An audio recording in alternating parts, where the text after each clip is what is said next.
हमारा कोडियाना कोडियाना और उसका मिलने में और एक फ्लैग वो तो ग्रीन का वाला फ्लैग है ना, वो भी आ रहे हैं, आ रहा है वो आ रहे हैं। वो तो हमारा विक्टरी एक मुस्लिम इन्वेडर्स के पास में हमारा അവരെ എയർപോർട്ട് അല്ല അത് മാറ്റിയിലേക്ക് അതിലേ വരും വാഹനം. നമ്മൾ വന്ന അത് വന്ന വണ്ടിയാണെന്ന് പറഞ്ഞേക്ക് ബ്രോയുടെ പറഞ്ഞേക്ക് ശ്രീപത്മനാഭ രക്ഷതു. ഇതിപ്പോൾ നമ്മളിപ്പോൾ എയർപോർട്ടിനകത്തുള്ള കരിക്ക് മണ്ഡപമാണ്. നമ്മുടെ രാജസ്വാമി സൈഡിൽ നിൽപ്പുണ്ട്. ഇതാണ് കൊടിയാന, നമ്മളിപ്പോൾ കണ്ടുകൊണ്ടിരിക്കുന്നത് കൊടിയാന. ടിപ്പുവിൻ്റെ സൈന്യത്തിൽ നിന്ന് ഇവിടെ നിന്ന് എടുക്കപ്പെട്ടതാണെന്ന് കരുതപ്പെടുന്ന കൊടിയാന എന്ന് പറയുന്ന കൊടി കൊണ്ടുവരുന്ന ആനയാണിത്.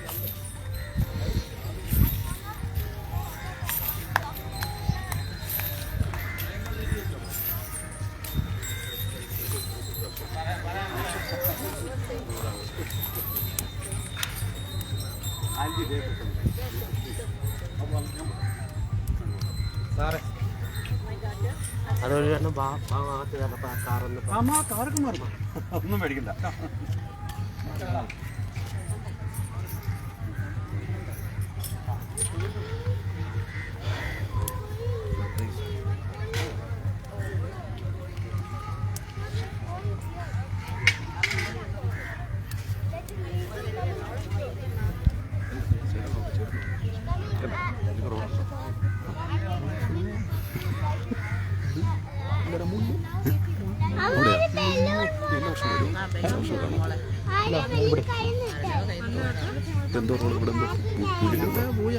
കരിക്കുമുണ്ടോ? കരിക്കുമുണ്ടോ? ഞാനിപ്പോൾ ഇരുന്ന ലൈവ് പറയാം, അതിനനുസരിച്ചിട്ട് നീ പറഞ്ഞോ. നമ്മൾ ഇതിനകത്ത് വരുമായിരിക്കും, എൻ്റെ ഇൻസ്റ്റയിലൊക്കെ വരുമായിരിക്കും അല്ലേ, ഫേസ്ബുക്കിൽ.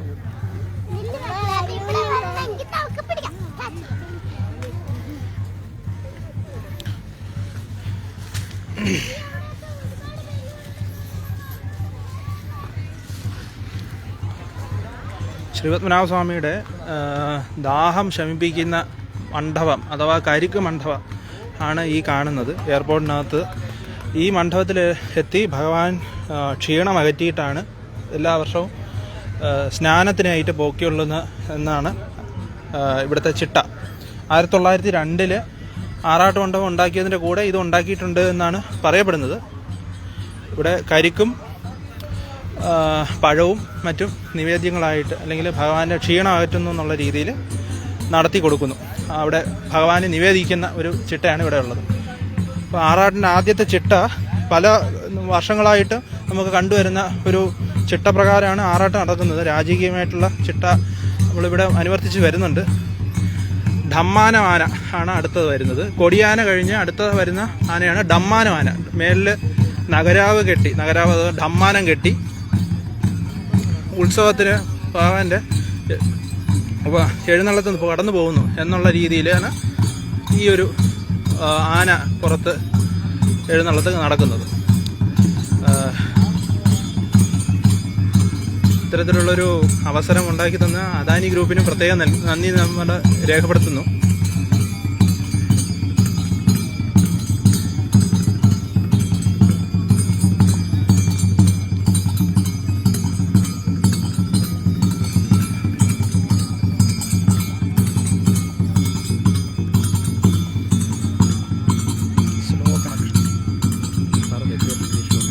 അതെ, ഇവിടെ നെറ്റ്വർക്കിന്റെ ഇഷ്യൂ വരും. ഓക്കെ, ഇനി വരുന്ന ഇതിനെ കൊടിയും തഴയും എന്നാണ് അറിയപ്പെടുന്നത്. ഭഗവാന്റെ ചിഹ്നങ്ങളാണ്, ഓരോ ചിഹ്നമായിട്ട് കണക്കാക്കാൻ പറ്റും. അതിൽ ശംഖ്, പത്മം, ചക്രം, ഗദ ഇത് മുതലായ ചിഹ്നങ്ങളെ വെച്ചിട്ടുള്ള, അതായത് ആ കൊടിയും തഴയും എന്ന് പറയും. ഇതിനും തൊട്ട് മുമ്പ് ആറാട്ടുമുണ്ടൻ എന്ന് പറയുന്ന ഒരു സമ്പ്രദായം കൂടെ ഉണ്ടായിരുന്നു. ഇപ്പം അതിനെ കാണുന്നില്ല. കൊടിയും തഴയും. അപ്പോൾ ആദ്യം കൊടിയാന, അത് കഴിഞ്ഞ് ഡമ്മാനമാന, അത് കഴിഞ്ഞ് കൊടിയും തഴയും. അത് കഴിഞ്ഞ് ഇപ്പോൾ വരുന്നത് അശ്വാരൂഢ സേനയാണ്. അശ്വാരൂഢ ദൃശ്വാശ്വ കോടി കോടി ഭിരാപ്രദ എന്ന് പുരാണത്തിൽ പറയുന്നത് പോലെ അശ്വാരൂഢ സേനയാണ് ഇത് വരുന്നത്.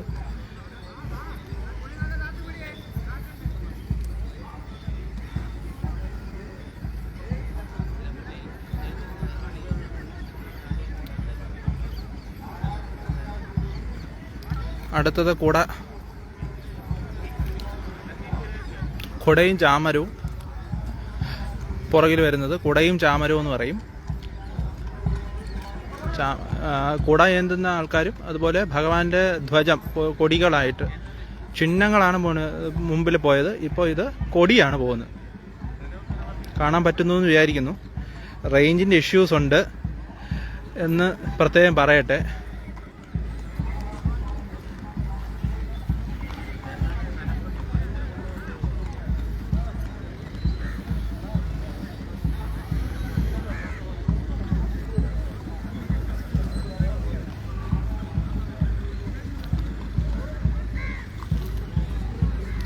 ഇതിൻ്റെ വിശദമായിട്ടുള്ള വീഡിയോ നമുക്ക് നഗരത്തിൻ്റെ കഥയിൽ കാണാം. എന്നിരുന്നാലും ഈ ലൈവ് തത്സമയമായിട്ട് നമുക്ക് കാണാൻ പറ്റുന്നത് ഒരു മഹാഭാഗ്യം.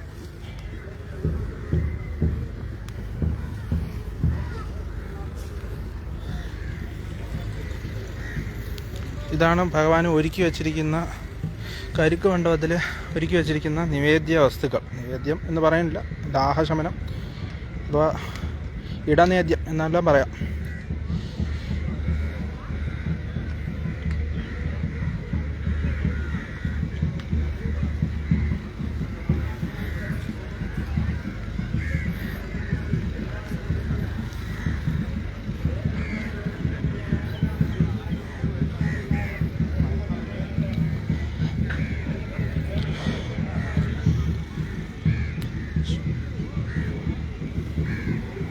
അടുത്തത് ബാൻഡ്, പോലീസ് ബാൻഡ് വരികയാണ്. ശ്രീപത്മനാഭന്റെ ആറാട്ട് തികച്ചും രാജകീയമാണ് അല്ലേ? അതെ അതെ അതെ, തീർച്ചയായിട്ടും. അതെന്നും പത്മനാഭനെ റോയലാണല്ലോ, മഹാരാജാവാണ്, ചക്രവർത്തിയാണ്. അതെ. റേഞ്ച് ഇഷ്യൂസ് ഉണ്ടെന്ന് അറിയാം. എയർപോർട്ടിന്റെ ഉള്ളിലാണ്. ഇവിടെ കുറച്ച് സിഗ്നലിന്റെ ഇഷ്യൂസ് ഉണ്ട്. നവരാത്രിക്ക് പറഞ്ഞ പോലെ തന്നെ ബെറ്റർ ക്വാളിറ്റി വീഡിയോ പുറകെ വരും. സൂം കൊടുക്കണം. ആ ശരി.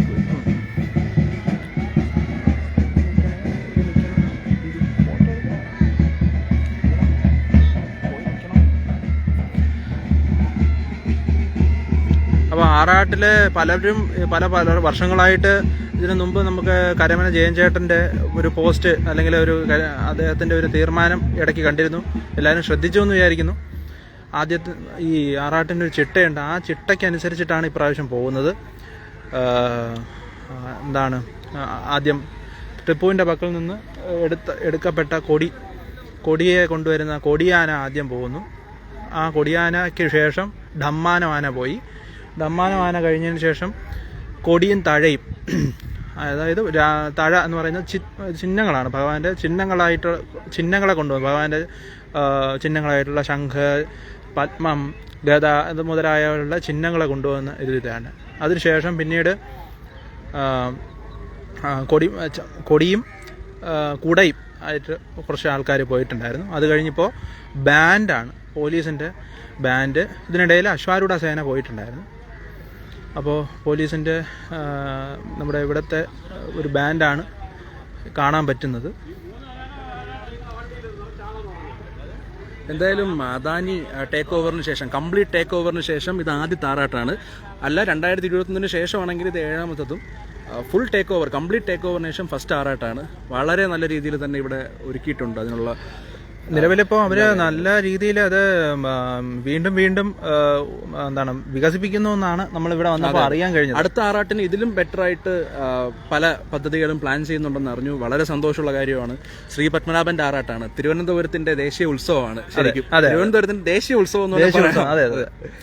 അല്ല, തിരുവിതാംകൂർ രാജ്യം ഉണ്ടായിരുന്ന സമയത്ത് ഇതൊരു എന്താണ്, ഇത് ഒരു എന്താ പറയുക, പബ്ലിക് ഉത്സവമാണ്. അതിന്റെ ഭാഗമായിട്ടാണ് ഇന്നും തിരുവനന്തപുരത്തിന് 3 മണിക്ക് ശേഷം അവധിയാണിന്ന്. അതെ, ശരിക്കും ആറാട്ട് ദിവസം ആറാട്ടിന്റെ ഇത് വരുന്നത് 3 മണിക്ക് ശേഷം അവധി പ്രഖ്യാപിക്കുന്ന ഒരു പരിപാടിയാണ്. അപ്പോൾ ലോകത്തൊരിടത്തും ഇല്ലാത്ത ഒരു സംവിധാനമാണ്. ലോകനായകന്റെ ആറാട്ടാണ് ശ്രീ പത്മനാഭനും തെക്കേടത്ത് നരസിംഹസ്വാമി. നമ്മുടെ തിരുവമ്പാടി ശ്രീകൃഷ്ണസ്വാമിയും ഒരുമിച്ച് എഴുന്നള്ളുന്ന കണ്ണിന് കുളിർമയേകുന്ന അസുലഭ കാഴ്ച. അതെ. അല്ല അശ്വിൻ, ഒരു കാര്യം കൂടെ പറയാനുണ്ട്. നമ്മുടെ ശരിക്കും പറഞ്ഞാൽ അൽപ്പശി ഉത്സവമാണ് ഏറ്റവും കൂടുതൽ കാലം നടന്നു പോയത്. പിന്നീടാണ് പൈങ്കുനി ഉത്സവം വന്നതായിട്ടൊരു ചരിത്രമൊക്കെ ഉണ്ട്. ഓക്കെ. അൽപ്പശി ഉത്സവം, അതായത് ഈ തുലാമാസത്തിലെ ഉത്സവം അതിനനുസരിച്ചിട്ട് പ്രാധാന്യമുണ്ട് എന്നുള്ളതാണ്. പക്ഷേ കുറച്ചുകൂടെ വർണ്ണാഭമാകുന്നത്, അതായത് പുറത്ത് പഞ്ചപാണ്ഡവരെ കെട്ടുന്ന മുതലായ, അത് അനിഴം തിരുനാൾ മാർത്താണ്ഡവർമ്മയുടെ പ്രത്യേക നിർദ്ദേശപ്രകാരം വേലകളി മുതലായ കാര്യങ്ങളൊക്കെ വന്നത് ഏതിലാണ്? പൈങ്കുനി ഉത്സവത്തിന്. അത് മാത്രമല്ല അശ്വിൻ, ഇപ്പോ പ്രപഞ്ച ചക്രവർത്തിയായ ശ്രീ പത്മനാഭന് അകമ്പടിയായിട്ട് ശ്രീ പത്മനാഭദാസന്മാർ ആരാ? ശ്രീ പത്മനാഭദാസന്റെ അകമ്പടിയോടുകൂടി, അതായത് മഹാരാജാവിന്റെ അകമ്പടിയോടുകൂടി പോകുന്ന ലോകത്തിലെ ഒരേ ഒരു ആറാട്ട്, അല്ലെങ്കിൽ മഹാരാജാവ് നേരിട്ട് പങ്കെടുക്കുന്ന ഒരേ ഒരു ആറാട്ട് ഇത് മാത്രമായിരിക്കും ലോകത്ത് ഉള്ളതെന്നാണ് എന്റെ ഒരു. അതെ അതെ അതെ അതെ. ഒരു ഇപ്പോ അതിന് സമാന്തരമായിട്ട് പറയാൻ പറ്റുന്ന പുരി ജഗന്നാഥ ക്ഷേത്രം മാത്രമാണ്.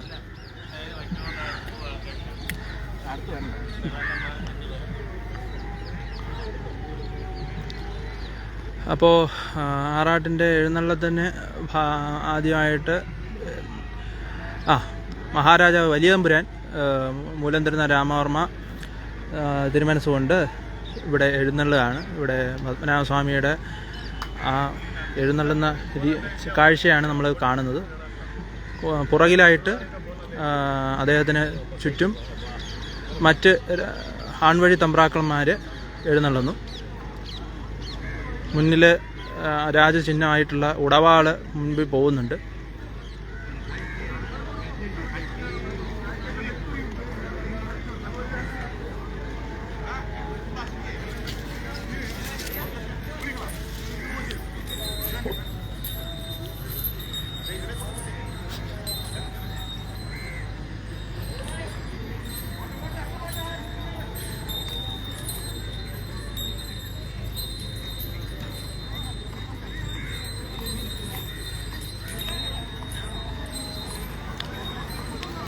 മുൻപിലായിട്ട് കാണാൻ പറ്റുമെന്ന് അറിയില്ല, മധ്യഭാഗത്താണ് വലിയ തമ്പുരാൻ. പച്ച തൊപ്പി അണിഞ്ഞ് മരതക മാലയും ഇട്ടാണ്. വർഷങ്ങൾക്ക് മുമ്പ് ഇതുപോലൊരു ആറാട്ട് കാലഘട്ടം ഉണ്ടായിരുന്നു.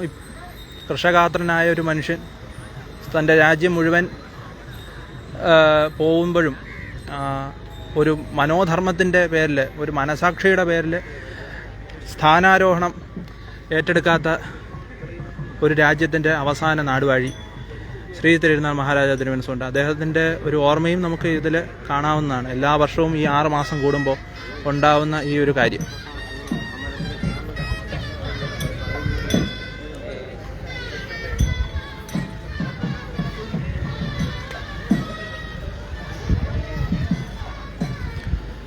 ഇതിൽ വിവരണങ്ങൾക്ക് അതീതമായിട്ടാണ് നമ്മൾ പറയേണ്ടതെന്നുണ്ട്.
അകത്തേക്ക് പ്രവേശിക്കുന്നു, കരിക്ക് മണ്ഡപത്തിനകത്ത്.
എന്റെ കാർമി അറിയാമോ?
തിരുവനന്തപുരം അന്താരാഷ്ട്ര വിമാനത്താവളത്തിലൂടെ ശ്രീ പത്മനാഭസ്വാമിയുടെ ആറാട്ടാണ് കടന്നു പോകുന്നത് നമ്മൾ കാണുന്നത്.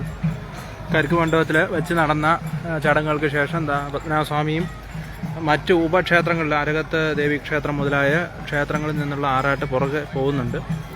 അപ്പോൾ ഇതൊരു മഹനീയമായ ഒരു അവസരം. ഈ സന്ധ്യ കാളും കോളും ഒഴിഞ്ഞ ഒരു സന്ധ്യയായി നിൽക്കുന്നു. നമുക്കൊരു മഹാഭാഗ്യം. പത്മനാഭസ്വാമിയുടെ ആറാട്ട് ഇപ്രാവശ്യം വളരെ ഗംഭീരമായിട്ട് നടക്കട്ടെ എന്ന് നമ്മൾക്കെല്ലാവർക്കും പ്രാർത്ഥിക്കാം.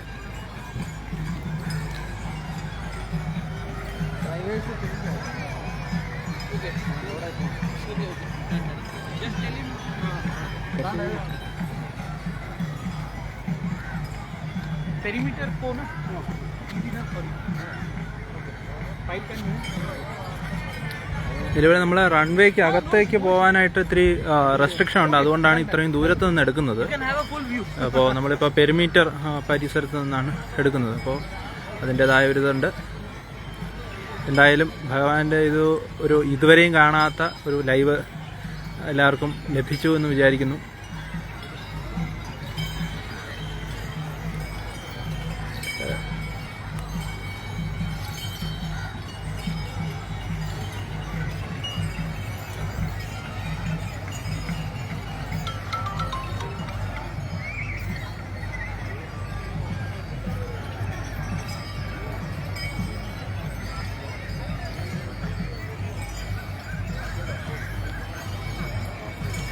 അശ്വിൻ, നമ്മൾ വിചാരിക്കുകയായിരുന്നു കുറച്ച് നാളുകൾക്ക് വർഷങ്ങൾക്ക് മുമ്പ് ഒരു കൃഷകാത്രനായ ഒരു മനുഷ്യനും കൂടെ നടന്നു പോയിരുന്ന ഒരു വഴിയാണ്. അതെ, 1991 ആ കാഴ്ച അവസാനമായിട്ട് നടക്കുന്നത്. അന്ന് ഇതുപോ ഒരു വലിയൊരു പേമാരി പെയ്ത് ആ ആറാട്ട് അവസാനം, അതും ഒരു ആറാട്ട് കഴിഞ്ഞ് വളരെ വൈകാതെ തന്നെ ആ മനുഷ്യന്റെ ഒരു വിഷണറി ആയിട്ടുള്ള ഒരു മനുഷ്യൻ. അതെ, അങ്ങനെ സൂചിപ്പിക്കാൻ നിവൃത്തിയുള്ളൂ. കാരണം പത്മനാഭസ്വാമിയുടെ പരമ്പരാഗത ആറാട്ട് പാതയാണ് ഇന്ന് പിൽക്കാലത്ത് എയർപോർട്ടായി മാറുകയും അത് പത്മനാഭസ്വാമി ക്ഷേത്രം ഉള്ളിടത്തോളം കാലം ആറാട്ട് കടന്നു പോകുന്നത് ഈ വഴി തന്നെ ആയിരിക്കും എന്നുള്ള ഒരു അദ്ദേഹം പ്രതിജ്ഞ എടുത്തതും. ഇവൻ രാജ്യം ഇന്ത്യൻ യൂണിയനിലേക്ക് ചേരുന്ന സമയത്ത് പോലും, അതായത് 1942 ആ കാലഘട്ടത്തിലാണ്, അല്ല 52 ആ കാലഘട്ടത്തിലാണ്. അപ്പോൾ ആ കാലഘട്ടത്തിൽ പോലും കവനന്റ് എഴുതുന്ന സമയത്ത്, അല്ലെങ്കിൽ ആ കവനന്റ് കൊടുക്കുന്ന സമയത്ത് ഈ ഒരു കാര്യം വിശേഷമായിട്ട് എഴുതിയാണ് അയച്ചിരുന്നത്. അതെടുത്തു പറയത്തക്ക ഒരു കാര്യം തന്നെയാണ്. അതെ. ഇനി ഇവിടം കടന്ന് നേരെ എത്തുന്നത് ശംഖുമുഖത്താണ്. അങ്ങ് അകലെ ഒരു ഗോപുരം പോലെ കാണാം. പഴയ ഇന്ത്യൻ കോഫി ഹൗസ് ആണ് അങ്ങേ അറ്റത്ത് കാണുന്ന ഗോപുരം പോലെ കാണാൻ പറ്റുന്നത്. അതിൻ്റെ അടുത്താണ് നമ്മുടെ ആറാട്ട് മണ്ഡപം. ആറാട്ട് മണ്ഡപത്തിന് വളരെയധികം ചരിത്ര പ്രാധാന്യമുണ്ട്. 1902 ആറാട്ട് മണ്ഡപം പണിത് തീർത്തത്. അതിനുശേഷം ഒരിക്കലും തിരുവനന്തപുരം നഗരത്തിന് അല്ലെങ്കിൽ തിരുവനന്തപുരത്തിന് ഒരു സമുദ്രതല അല്ലെങ്കിൽ കടലാക്രമണം ഉണ്ടാവില്ല എന്ന് ഒരു വിശ്വാസം അതിന്നും 1970 കാലഘട്ടത്തിൽ അല്ലെങ്കിൽ ആ ഒരു കാലഘട്ടത്തിലാണെങ്കിലും 2005 നടന്ന അല്ലെങ്കിൽ 2004 നടന്ന സുനാമിയുടെ കാലഘട്ടത്തിലാണെങ്കിൽ പോലും അതെല്ലാം വളരെ അതെല്ലാം നമുക്ക് ദൃഷ്ടാന്തമായിട്ട് ഈ ഒരു മഹത്തായ ഒരു കാര്യത്തിന് ദൃഷ്ടാന്തമായിട്ട് നമുക്ക് മനസ്സിലാക്കാം. അപ്പോൾ അത് ഒരു വലിയൊരു കാര്യമാണ്. ഭഗവാൻ നമ്മളെല്ലാം രക്ഷിച്ചുകൊണ്ടിരിക്കുന്ന ഭഗവാൻ ശ്രീപത്മനാഭസ്വാമിയുടെ ഒരു ആറാട്ടിലേക്കാണ് ഈ സന്ധ്യ നടന്നു പോകുന്നത്. നോക്കൂ, തിരുവനന്തപുരം അന്താരാഷ്ട്ര വിമാനത്താവളമാണ്. ആ വിമാനത്താവളത്തിൻ്റെ റൺവേയിലൂടെയാണ് ഈ ആറാട്ട് ഘോഷയാത്ര നടക്കുന്നത്. നമ്മളിപ്പോൾ വരുന്ന അതായത് ഒരു അരമണിക്കൂർ മുമ്പ് ഇവിടെ ഒരൊറ്റ മനുഷ്യനില്ലായിരുന്നു. പക്ഷെ ഇപ്പോൾ ഇവിടെ നോക്കൂ, ഒരു ജനസാഗരം ആണ്. അതാണ് ഒന്നുമില്ലായ്മയിൽ നിന്ന് എല്ലാം ഉണ്ടാക്കാൻ കഴിവുള്ള, വിദേശത്ത് നിന്ന് ഈ ആറാട്ടിന് വേണ്ടി മാത്രം ശ്രീപത്മനാഭസ്വാമി അനുഗമിക്കാൻ വേണ്ടി മാത്രം വിദേശത്ത് നിന്ന് ഈ വർഷത്തിൽ 2 പ്രാവശ്യവും ആറാട്ടിന് വരുന്ന ഒരുപാട് പേര് നമ്മൾ കണ്ടിട്ടുണ്ട്. ഇപ്പോൾ നിലവിലെ ഇവിടുത്തെ അദാനി ഗ്രൂപ്പിന്റെ മറ്റ് ഇൻഫോർമേഷൻസ്, അതായത് അദാനി ഗ്രൂപ്പിന്റെ ആൾക്കാർ വളരെ ഒരു കാര്യം നമുക്ക് പറയാതെ നിവൃത്തിയില്ല. കാരണം വളരെ നന്നായിട്ടാണ് അവർ ആറാട്ടിനെ ശ്രീപത്മനാഭസ്വാമിയെയും സ്വീകരിക്കുന്നത്. അതെ, അവർ വേണ്ട എല്ലാ സൗകര്യങ്ങളും ചെയ്തിട്ടുണ്ട്. ഇപ്പോൾ ഇവിടെ തന്നെ മണലെല്ലാം വിരിച്ച് പഴയ കാലത്തിൽ എങ്ങനെയാണോ പണ്ട് ആറാട്ട് നടക്കുന്ന വീതിയെല്ലാം വൃത്തിയാക്കി അവിടെ വെള്ള മണൽ വിരിച്ച്, പഞ്ചാര മണൽ വിരിച്ചാണ് സ്വീകരിച്ചുകൊണ്ടിരുന്നതെന്നാണ് ചരിത്രം പറയുന്നത്. പക്ഷെ ആ ഒരു കാര്യം ഇപ്പോഴും വീണ്ടും അതൊരു തനിയാവർത്തനം എന്ന പോലെ അദാനി ഗ്രൂപ്പ് ചെയ്തിരിക്കുന്നു. അതും വലിയ സന്തോഷമുണ്ട്. ഈ വിഷ്വൽസൊക്കെ എത്രത്തോളം ക്ലിയർ ആണെന്നോ അറിയില്ല. കാര്യം ലൈവ് ആയതുകൊണ്ട് തന്നെ നെറ്റ്വർക്കിനെ ബേസ് ചെയ്തായിരിക്കും ഇരിക്കുന്നത്. ഇതിനകത്ത് നെറ്റ്വർക്ക് ഇത്തിരി ഇഷ്യൂസ് ഉണ്ട്. പക്ഷേ ക്ലാരിറ്റി ഉള്ള വീഡിയോ ഒരു നഗരത്തിൻ്റെ അത് യൂട്യൂബ് ചാനലിൽ അല്പം കഴിയുമ്പോൾ അവൈലബിൾ ആയിരിക്കും. ഇത്രയും നേരം നമ്മളുടെ കൂടെ ഉണ്ടായിരുന്ന എല്ലാവർക്കും ഭഗവാന്റെ ഹിതം ഉണ്ടാവട്ടെ എന്ന് പ്രാർത്ഥിക്കുന്നു.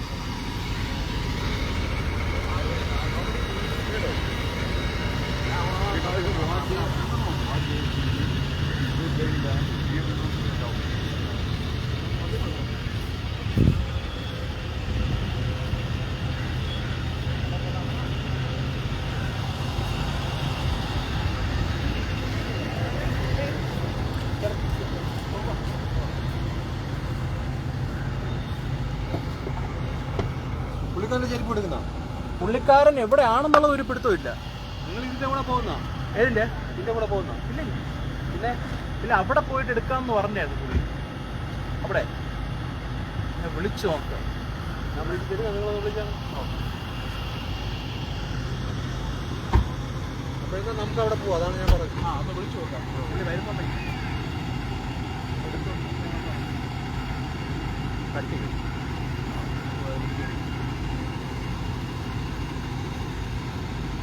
ഒരുപാട് ചാൻസ് ഇല്ല, ശരിക്കില്ല.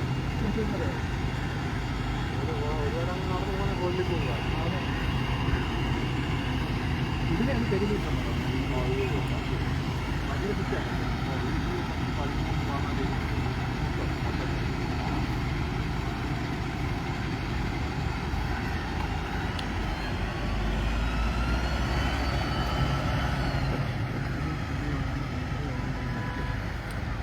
അപ്പോൾ ഇത്രയും നേരം നമ്മളോടൊപ്പം നിന്ന എല്ലാവർക്കും വളരെയധികം നന്ദി, സ്നേഹം. പത്മനാഭസ്വാമിയുടെ എല്ലാവിധ അനുഗ്രഹങ്ങളും എല്ലാവർക്കും ഉണ്ടാവട്ടെ. അടുത്ത ലൈവ് ഉടനെ നമുക്ക് സാധ്യമാകുകയാണെങ്കിൽ അടുത്ത ലൈവ് ഒന്നുകൂടെ വരുന്നതാണ്. എല്ലാവർക്കും ഈ ദിവസത്തിൻ്റെ സായാഹ്നം നന്നായിരിക്കട്ടെ, മേൽക്കുമേൽ എല്ലാവർക്കും അഭിവൃദ്ധി ഉണ്ടാവട്ടെ എന്ന് പത്മനാഭസ്വാമിയോട് പ്രാർത്ഥിക്കുന്നു. ശ്രീ പത്മനാഭ രക്ഷതു.